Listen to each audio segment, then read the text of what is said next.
Hello friends, this is me, your host. Welcome back to our channel. I hope you all are well and doing great. So today I am back with another video to give a review on a book, which is a bit of a stretch. This is by Chris Atkins. 1st July 2016.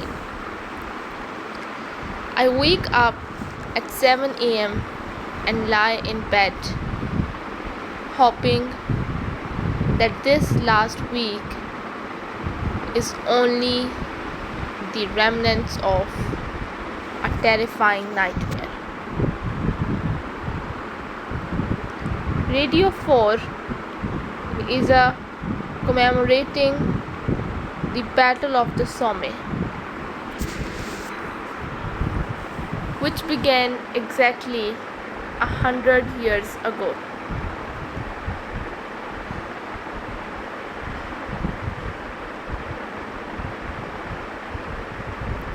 If those young men could run at machine guns, then I can probably handle a stretch in prison. I walk over to Lottie's flat to have breakfast with Kit.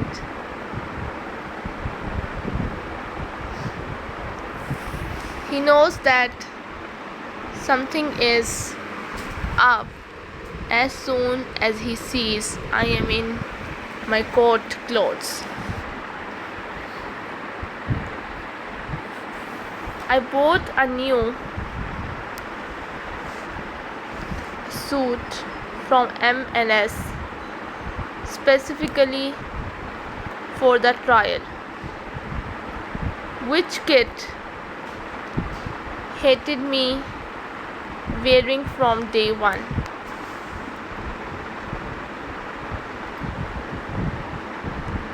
As we play with his little cash register, he keeps saying, "Hello customer, what do you want today?"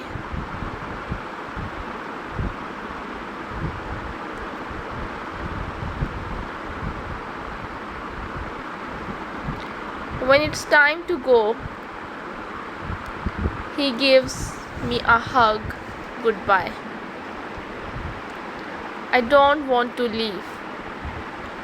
I am really scared. He decides that I need another hug and leans over and holds me extra tight.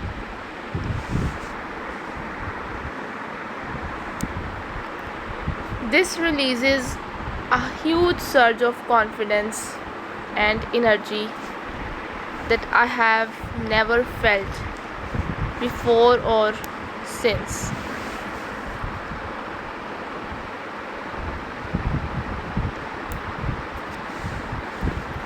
I feel as if I am cloaked in an impenetrable force field. I can do this, I whispered to myself and stride out the door.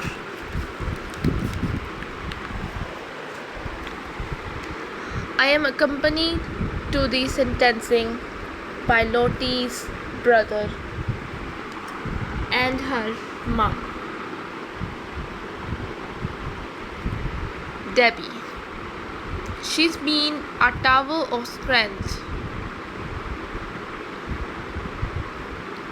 and we had nightly debriefs in her garden throughout the trial.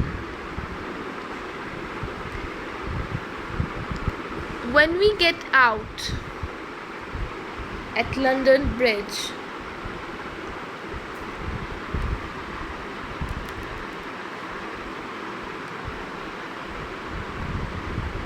the sun is streaming down, and we head round the corner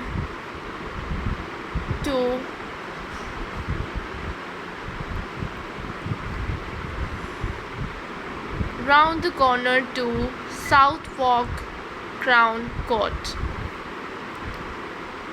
3 photographers are waiting for me and jostle to get my picture.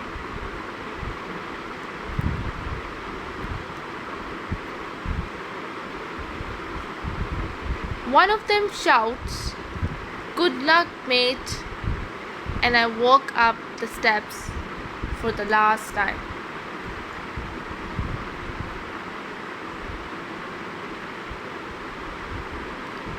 In Court 5, my friends and family are packing out the public gallery.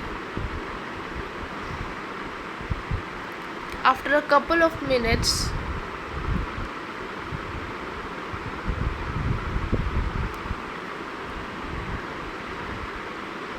Judge Bedo whisks in.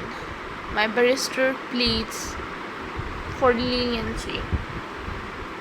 But when the judge starts speaking, he doesn't sound in a very forgiving mood. He accepts that I didn't know precisely what Potter was up to.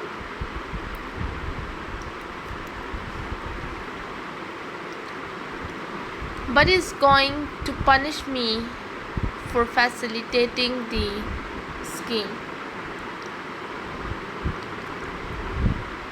He says that I should get 6 years for the main court and 2 years for a side count,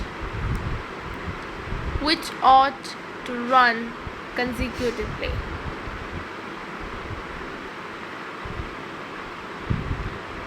My internal trigger tape is now up to 8 years.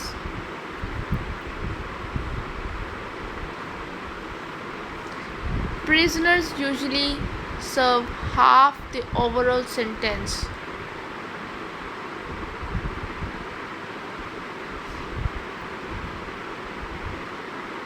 So I am constantly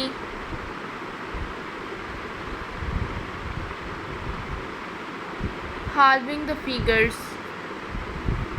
to work out how long I'll be inside.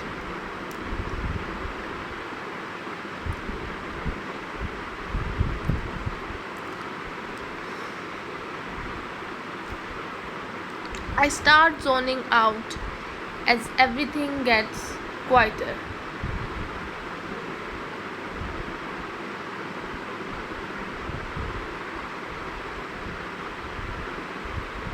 Kit's hug is still protecting me.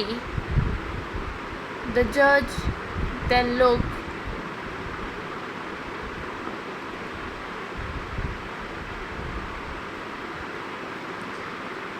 looks at me and says that my sentence is 5 years and I will serve 2.5 inside.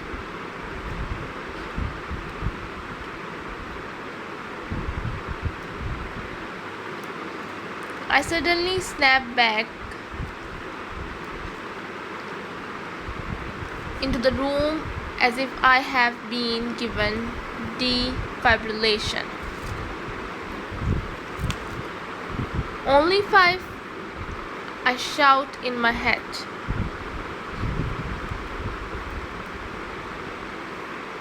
Get out of here before he changes his mind.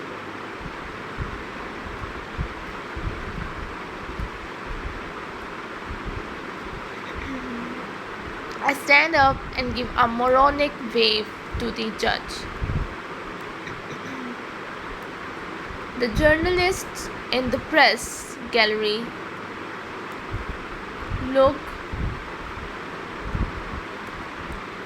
as if I have gone completely batshit as I roll out the side door.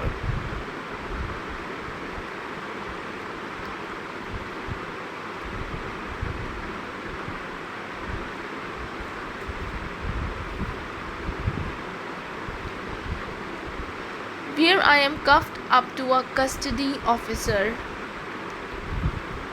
who is a dead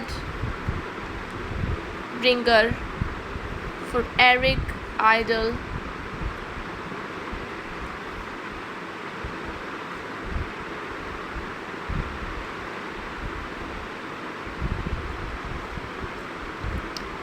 From Monty Python. Are you sure he said 5? I gibber. That's what you have got. He replies.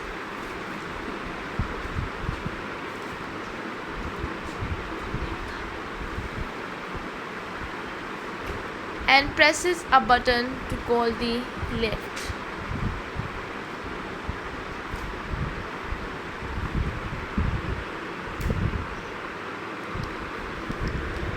Not surprisingly,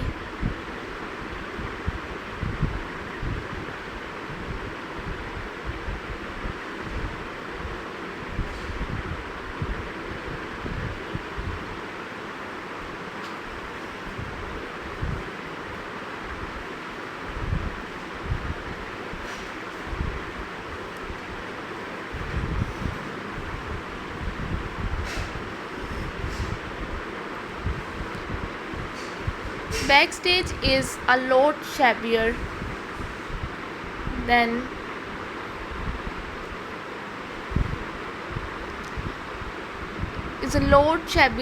the customer facing parts of the courthouse.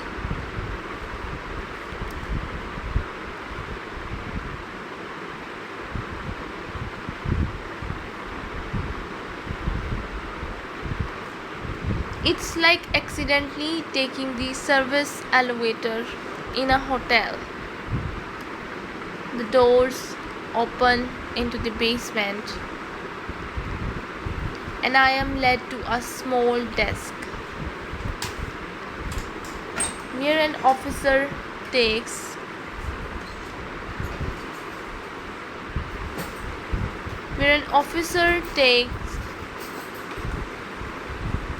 some basic personal details. I am then cuffed up to the young guard who sat in the dock with me during the trial. We got on quite well, and I had sometimes chip in on his Sudoku puzzle when we hit peak boredom. What happened? He asked. Guilty on the lot, got 5 years.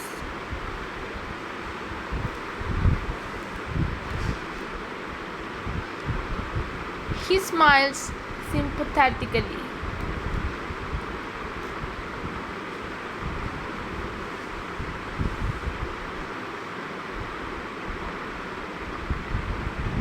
From Judge Bedo, that's not too bad. Cells are through here.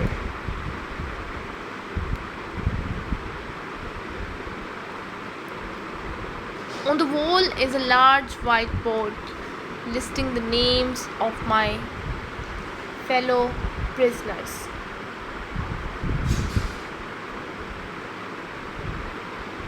Next to cell 5 is Kroll Clifford.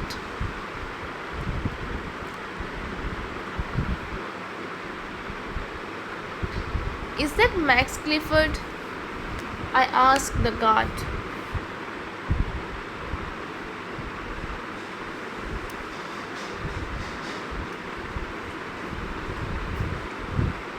He nods proudly.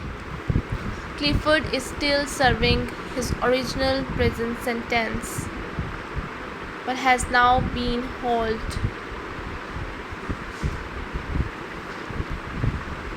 hauled back to court to stand trial for more historic sexual assaults.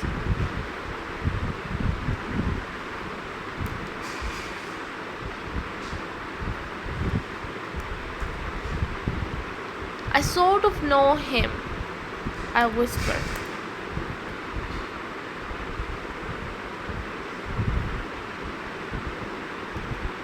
The lad checks that no one else is around.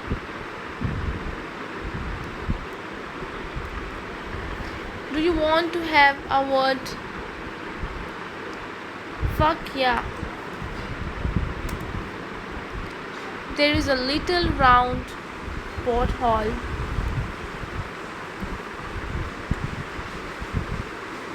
on the cell door, and I peer inside.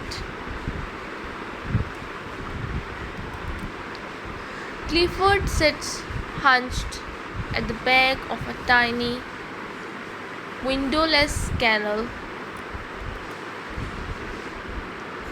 He looks nothing like the cocky ring. He looks like the nothing cocky ring of beer I filmed 8 years ago.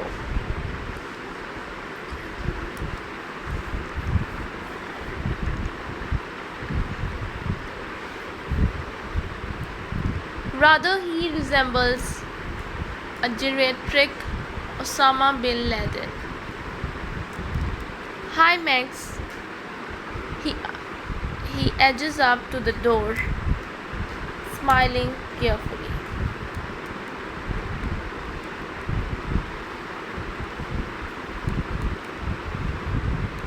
Who is it?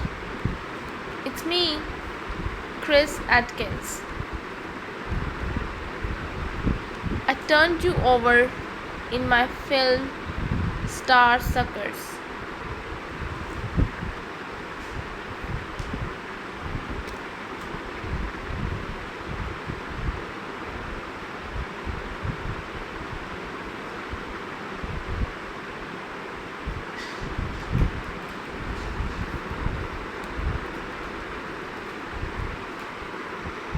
He looks extremely rattled, probably assuming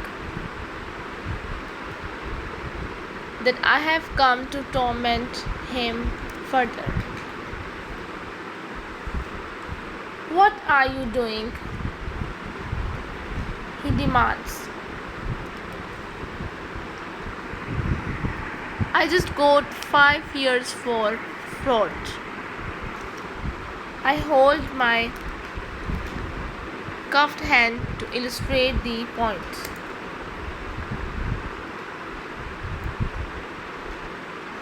For funding Star Suckers, funnily enough, his mood brightens.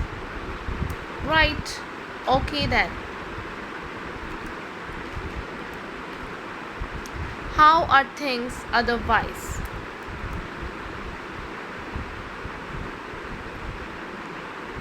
Yeah, not bad. Couldn't believe the Brexit result. Incredible, wasn't it?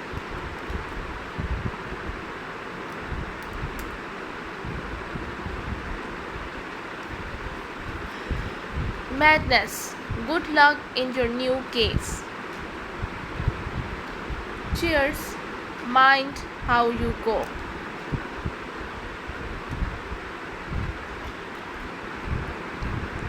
15 July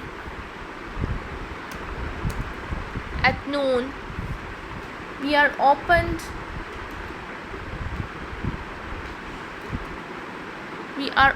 up for lunch. In the queue, I check out my new neighbors. who are mostly twice my size.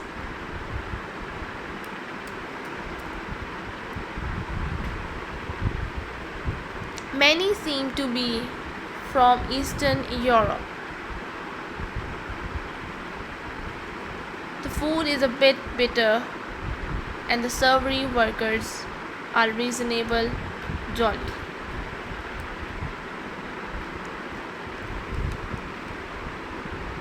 One of them recognizes Ted. Ted, what's going on? Fuck me.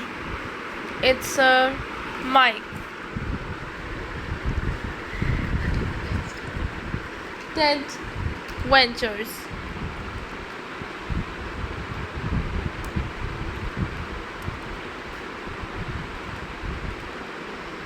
Yeah, mate. We were in Spring Hill. Mike is about 18 stone and has an impressive beard.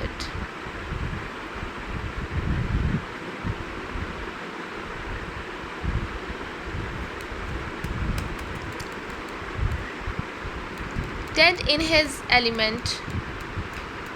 Of course. That must have been 6 years back. How you doing? Mike smiles coyly.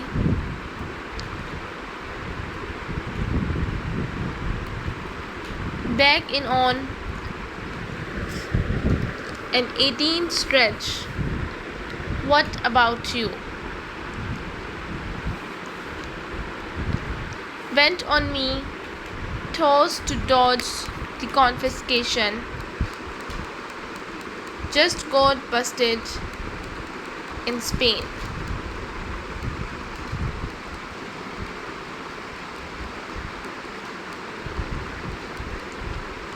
Nightmare. You got everything you need. Just moved in, but there is no cutting cattle. Let me see what I can do.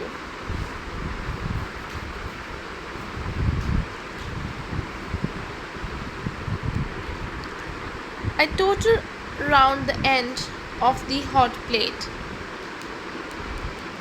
struggling to carry out all the various items.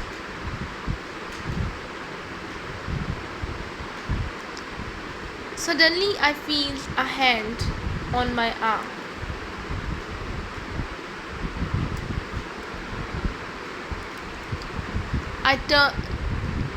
My blood runs cold. I assume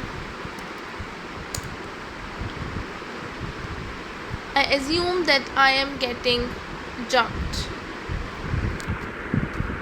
I turn to see Mike.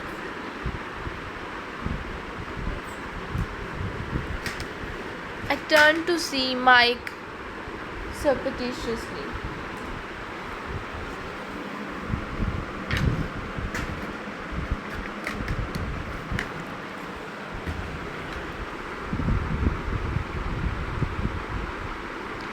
Wedging a small cutter under my arm.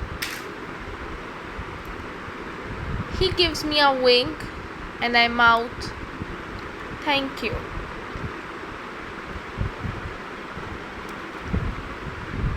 Back in the cell, I make a cup of tea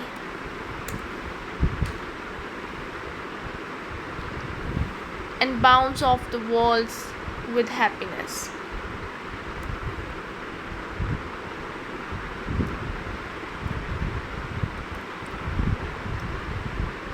This emotional joying continues for some time.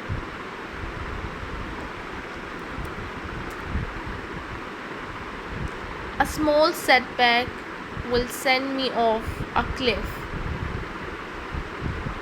and a nugget of food fortune feels like I have won the lottery.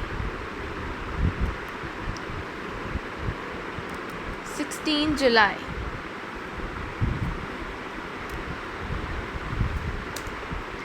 The authorities are still probing kids'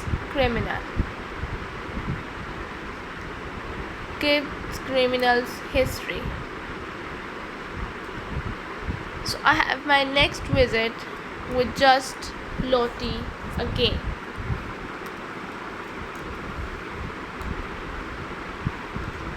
It's brilliant to see her, but we are running on completely different clocks.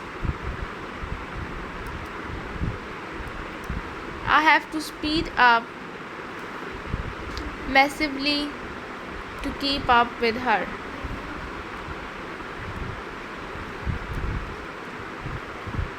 And I'm completely exhausted by the end.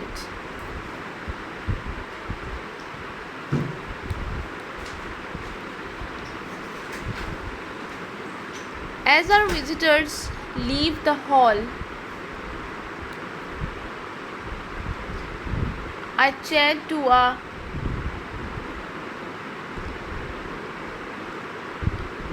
gregarious Australian called Scott.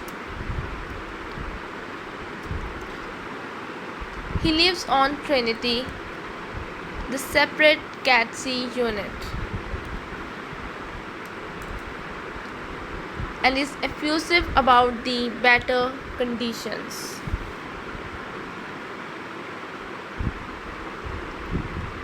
It is so much better than the main wings.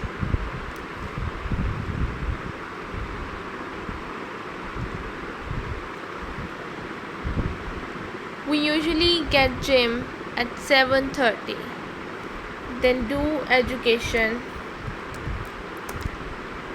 and jobs most of the day. We are out practically all the time. This sounds like paradise compared to my current regime.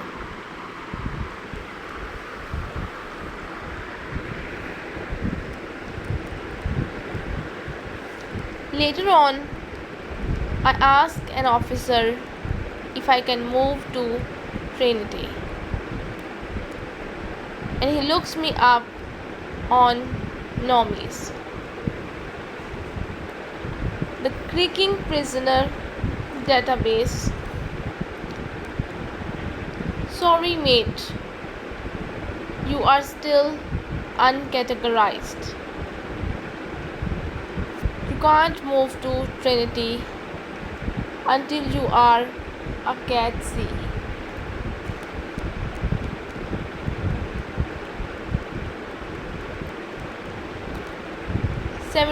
July 17. It's kid's birthday and I hit an all-time low. I still haven't received a phone pin, so I am unable to call out.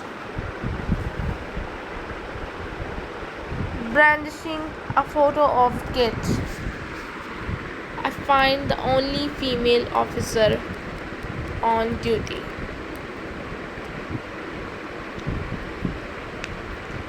Sorry to disturb you, miss. Female screws are also called miss, like we are at school. It's my son's 4th birthday and I still can't call home. She lets me use her office phone, and I get a couple of minutes with Kit while he blows out the candles. The officer is furious that I'm still without phone access. Wandsworth is the shittest prison I have ever worked in. There are never any fucking staff, and the governors are all cuts. She tells me to fill out another phone PIN application.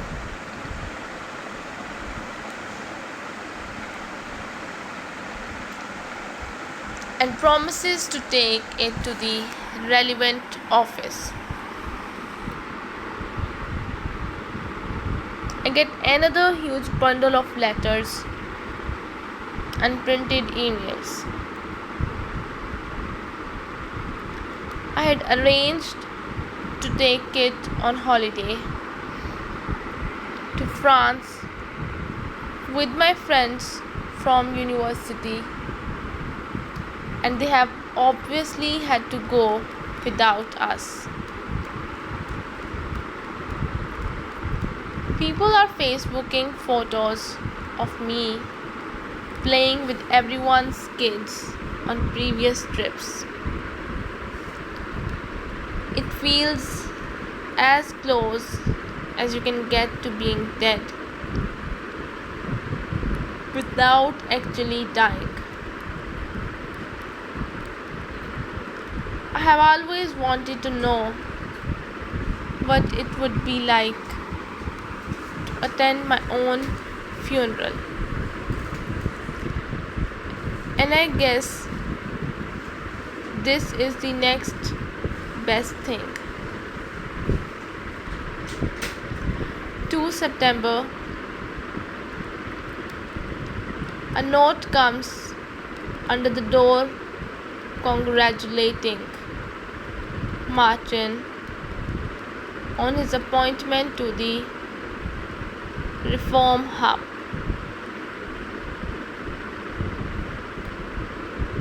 This is a prestigious group of prisoners who will advise the executive governor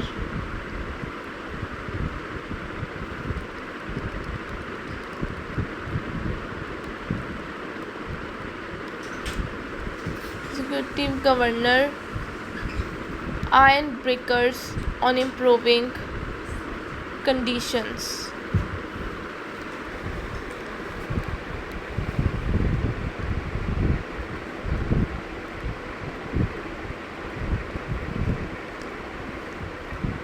The reform program is now gathering pace, and in an interview for the Wandsworth Guardian,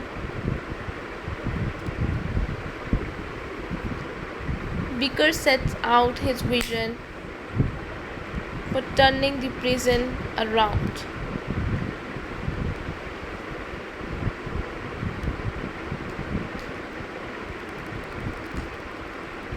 My aspiration is to increase the number of frontline staff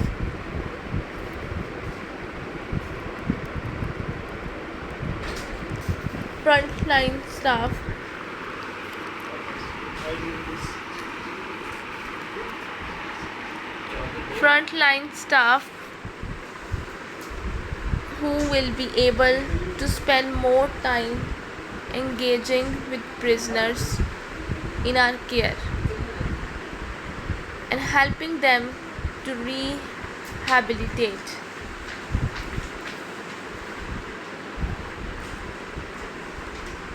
Since we became a reform prison,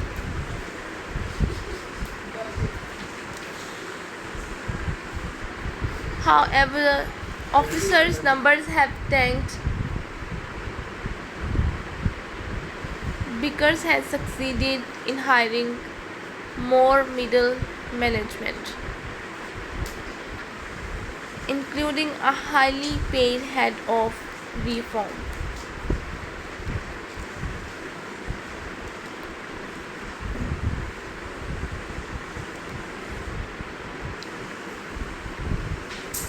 A job that has echoes of BBC satire. The position has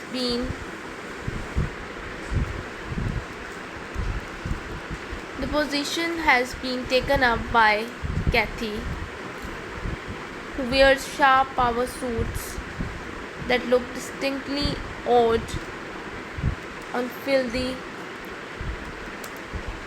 prison wing.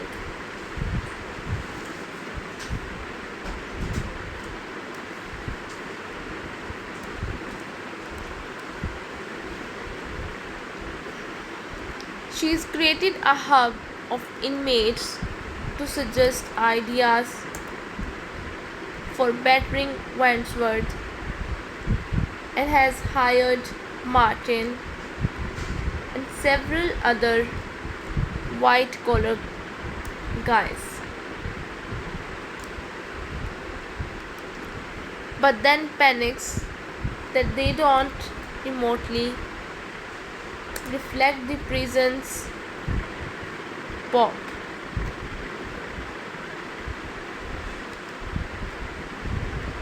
This information is not widely shared. At 2 a.m., Lern's door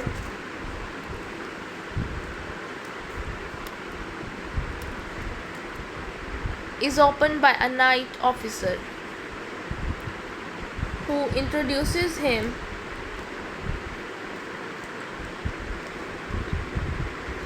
to a new cellmate.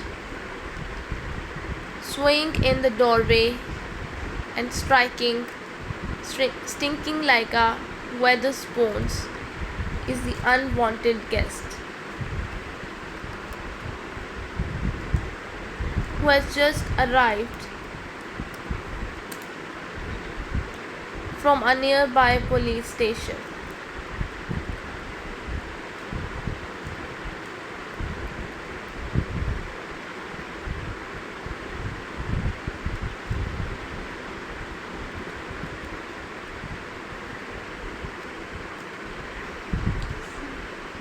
The cops often send remand suspects to Wandsworth after dark, as we have the only nighttime reception in London.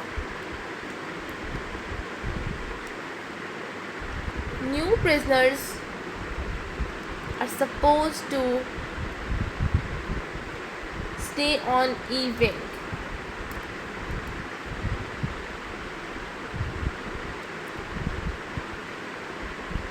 but it's frequently full. An H-wing is used as an overspill.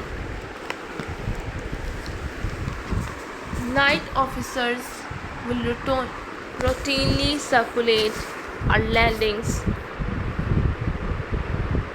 trying to offload aggressive inebriates.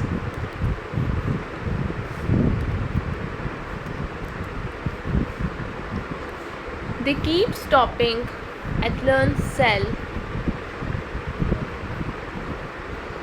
as it looks like he's got a spare bed.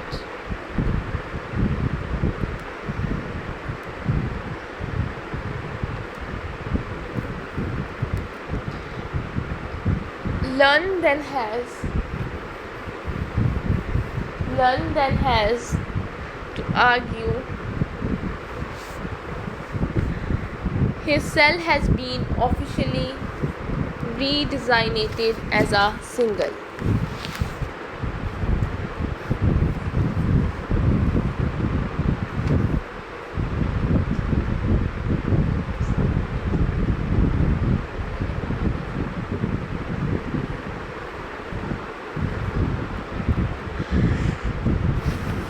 So far, he has kept the intruders out.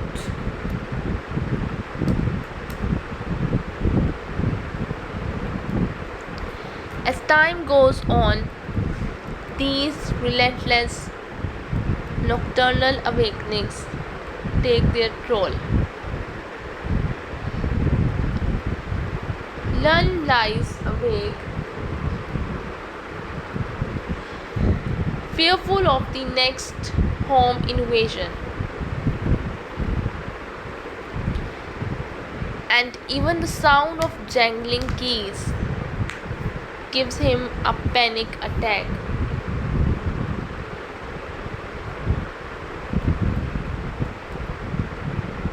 Meanwhile, a spice dealer moves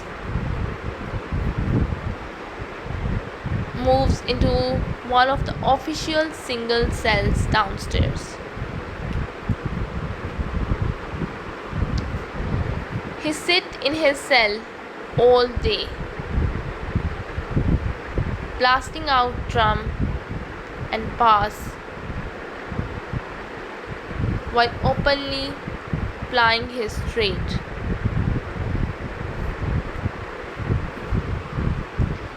March 10. I am doing the inductions on E-Wing when a whistle goes downstairs.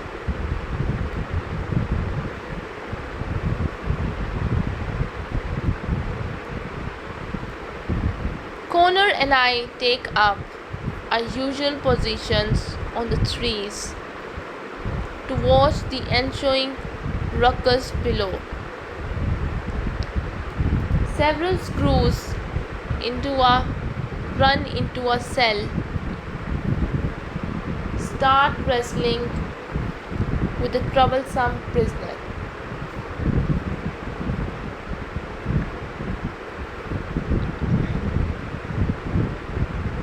Supervising the melee is a large senior officer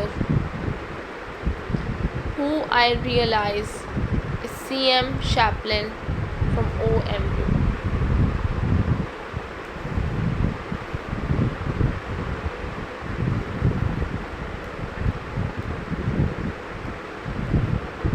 I quickly skip down the stairs to buttonhole him.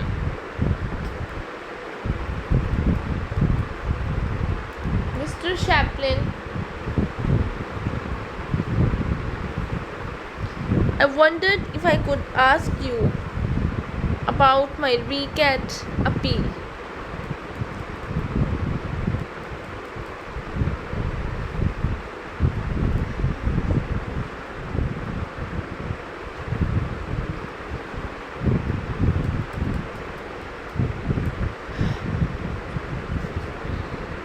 My patter is not helped by the blood-curdling screams emanating from the nearby cell.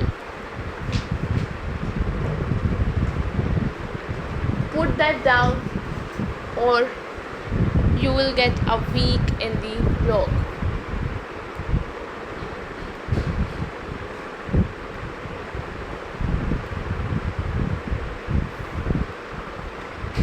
Chaplin calmly sips his tea. You are Atkins, aren't you? I can't breathe. We emailed the court. They said that your confiscation was 200 grand.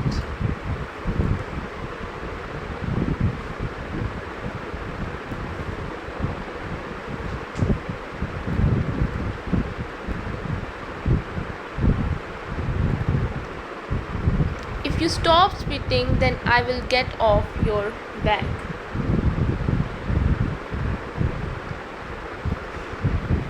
That's not quite correct, I say, trying not to sound like a smart arse.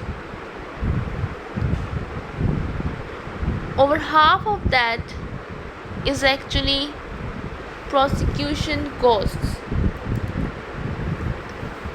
which are in fact a civil penalty.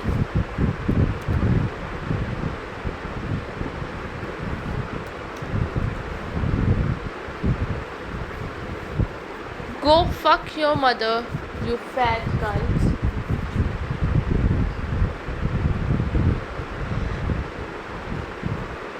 I spoke to Ford and they have said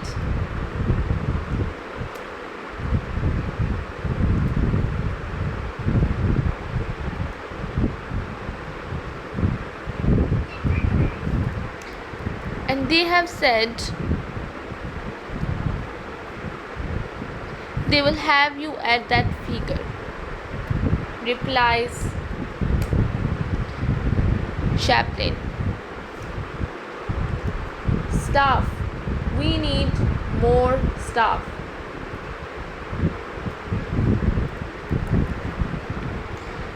We still have to process your recat appeal. It shouldn't take long.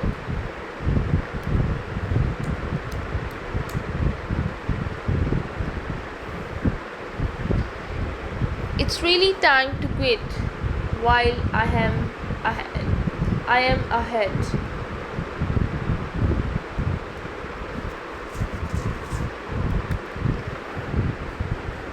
I don't suppose I can get on tomorrow's bus, I venture.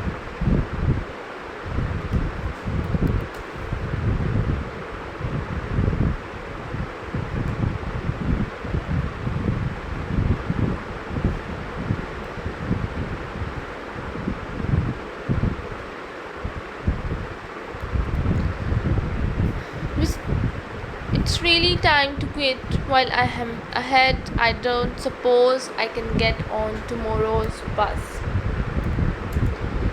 I venture. Chaplin laughs and finishes his tea, indicating that the conversation is over. He then goes to assist in pummeling 8 cans of crap out of the guy in the cell.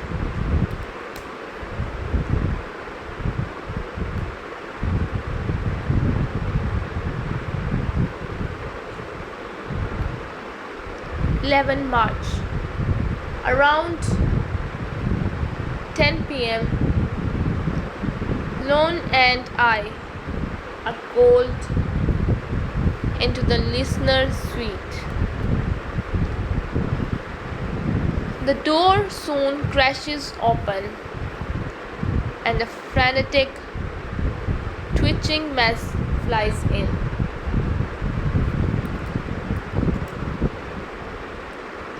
I'm a fucking dead man. Gonna string up, stop them getting me first.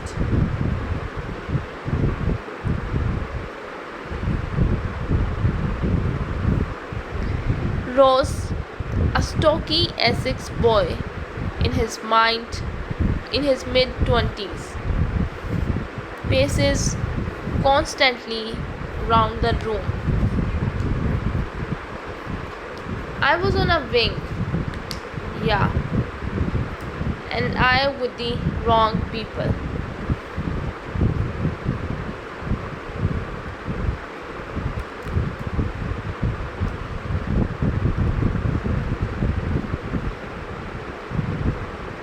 Apparently, he eavesdropped on some members of the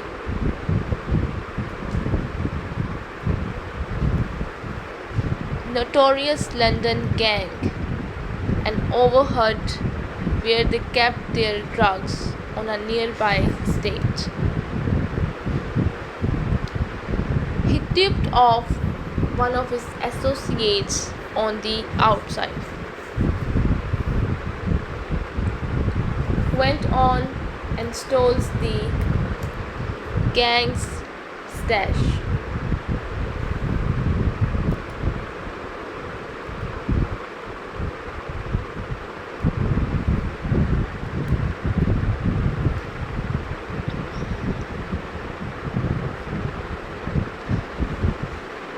It soon emerged that Rose was the inside man in Wandsworth,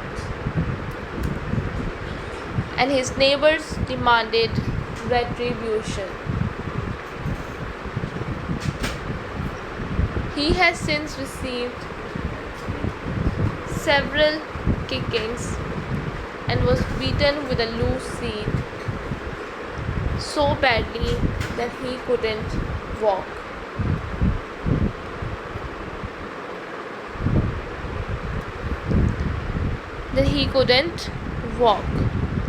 He is covered in scars and bruises, but has refused medical treatment to prevent the officers getting involved.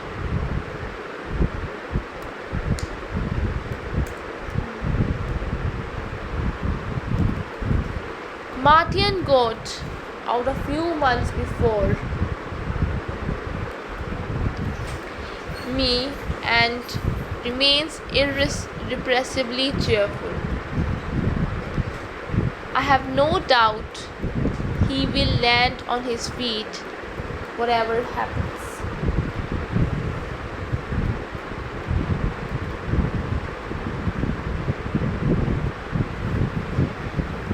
When Gary departed Ford, his girlfriend picked him up in a camper van and they drove off for a holiday in Wales.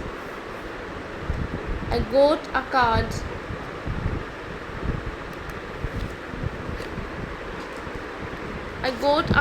that simply said,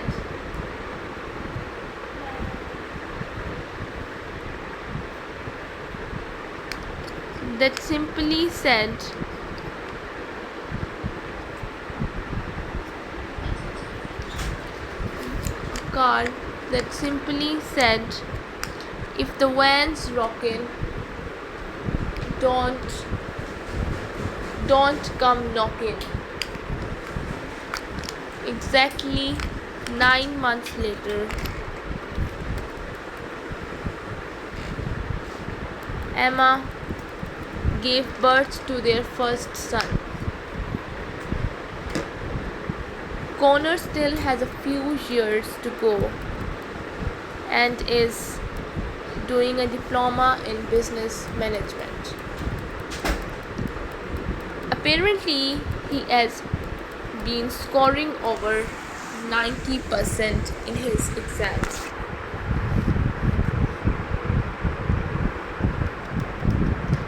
Scott is also still inside, and I'm now visiting him.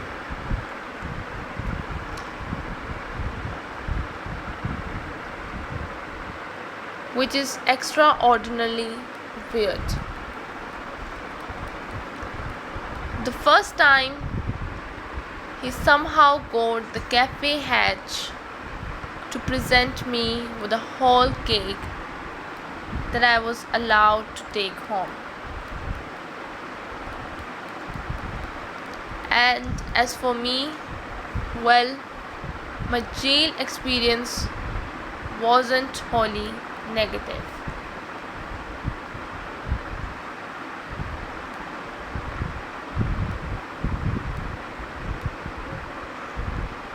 I sometimes think that everyone should spend a little bit of time in prison.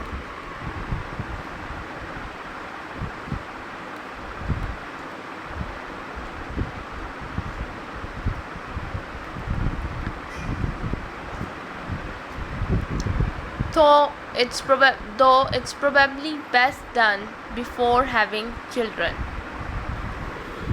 I try and think of those incredible 9 months in Wandsworth as a unique social experiment.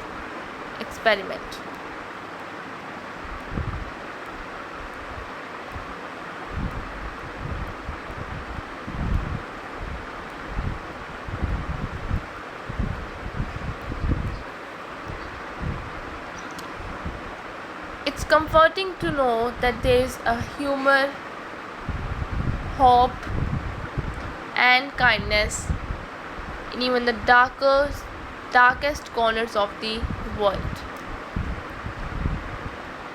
I learned a lot about human nature,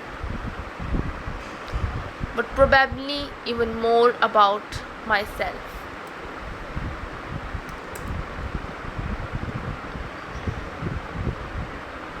Before my incarceration, I was a bit of a judgmental prick.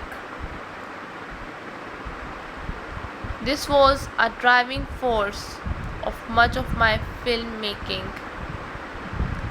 where I was essentially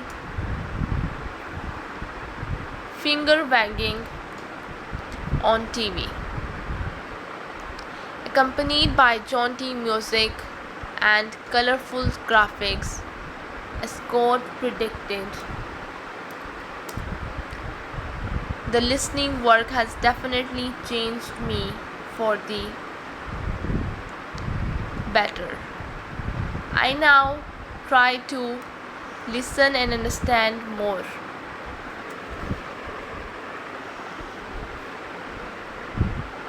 and condemn a little less. The world is also less judgmental.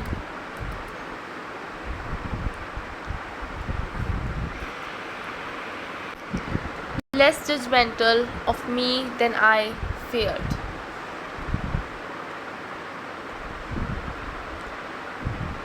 Lots of people have been very kind and forgiving about my predicament. I don't think I'll be secretly filming people and splashing it on the front of national newspaper anymore. But I was getting pretty sick of that anyway. The response to the publication of the hardback in February 2020 was extraordinary. I was pleasantly surprised to see several right-wing newspapers supporting my argument for more humane and effective prisons, which gave me hope that the debate is moving on from the holiday camp myth. Many people were extremely shocked that I got 5 years. But if I had been handled a shorter sentence, this book would never have been written. If Judge Bedo had given me 4 years, I have only spent a fortnight in Wandsworth. 5 years was the lowest possible sentence to enjoy the full Wandsworth experience. Maybe Bedo knew that and hoped that I'd do something sensible with my time. There, whatever I do with the rest of my life, it's going to be easier than fixing glasses with a biro top, or dodging psychopaths on G-Wing, or wearing the same clothes for 2 months. Nothing in my future can be as taxing as Wandsworth, and it's quite liberating. To know it's all behind me. From now on, I intend to face every setback, difficulty and challenge with a simple mantra. It's not Wandsworth, baby. It's not Wandsworth. So this is all we have from this book. I'll be back with another video with another book. Till then, just take care and goodbye.